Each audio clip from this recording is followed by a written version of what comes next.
So yes, this is my third year in Färjestad. My key role is head of strength and conditioning, and that involves obviously the main team in the Swedish Hockey League, but also now the junior teams and how we can, let's just say, make the junior teams and the youth teams below them work in the same manner as we do on the Swedish Hockey League team, the top team. So we want to make this, connection between all of the teams, even though we have different levels, obviously different physical demands and different physical levels for each of these athletes. So my work obviously involves, making a plan how we should incorporate our strength and conditioning training. Also how we should incorporate some of the ice load and recovery, so we can have this, let's just say, a collaboration between the off ice and the on ice training. So we have a proper load and recovery management. So we have peaking phases towards each of these games.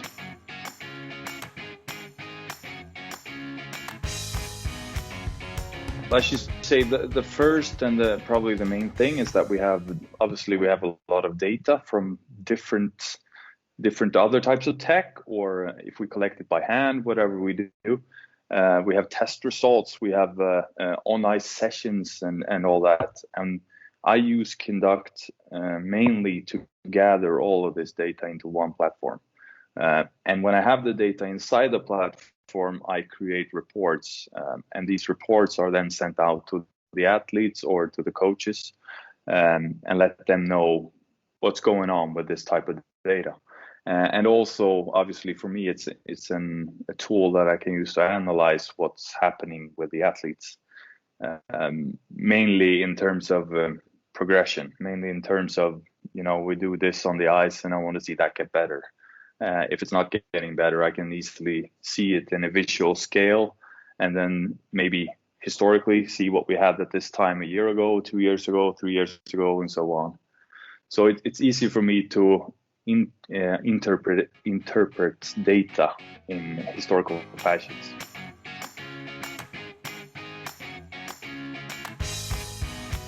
We use 1080 sprint to have good endurance and good speed sessions on the ice.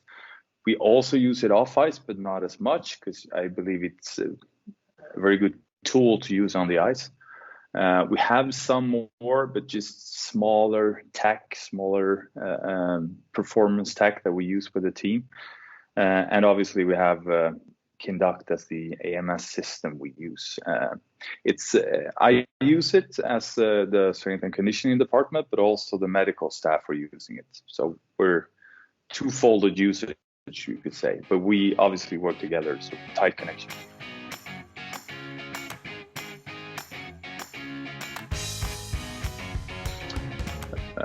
The questionnaire, we have more questionnaires, and we use all different types. We also have daily wellness questionnaires, which are the ones we use to, how do you feel today, in subjective values. So we just ask them, feeling good, feeling bad, tired, whatever it could be.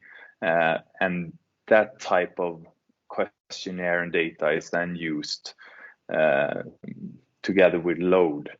So we can see, okay, maybe we should decrease the training load for the team at this point because we're doing too much, or maybe the other way around. So it's a way for us to, how do you say it, to be sure we're doing right, we're at the optimal load.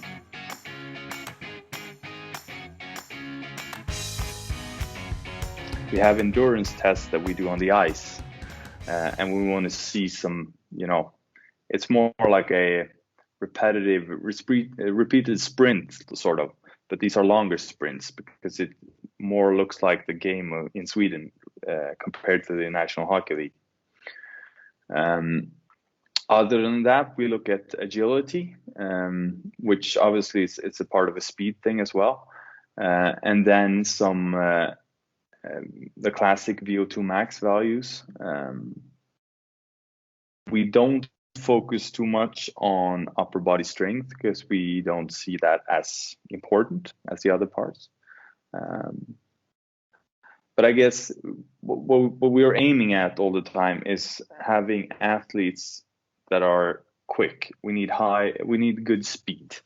And to have good speed, we need high power outputs. So we are developing power, and power is the key thing we're looking for in both testing and training.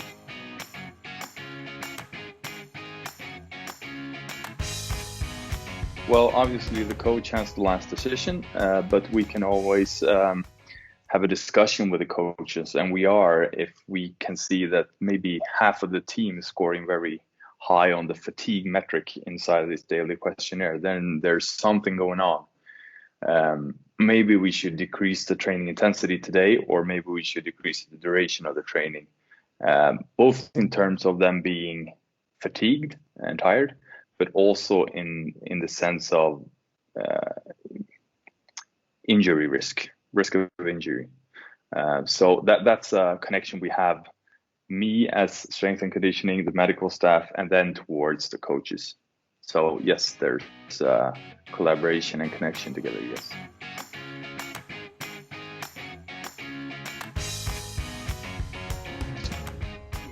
During the entire year, I guess, but mainly during summer, we use the training program tool. So I can build training programs, workouts, even in detail to put on which exercises we're going to use for this session, how many sets, how many reps, what load, intensity, and get this data, this training program sent out to the athletes, and they can look at it in their phone and then know exactly how this week is going to proceed, what we're going to do this week. So that's very easy for me, because I mean the exercises have a video connected to them, so it's easy for me to reach out to everyone how it's going to be done. And if there's an exercise that's not in the database, I can easily add it myself. So there's no misunderstanding in what we're doing, which is obviously saves me some time.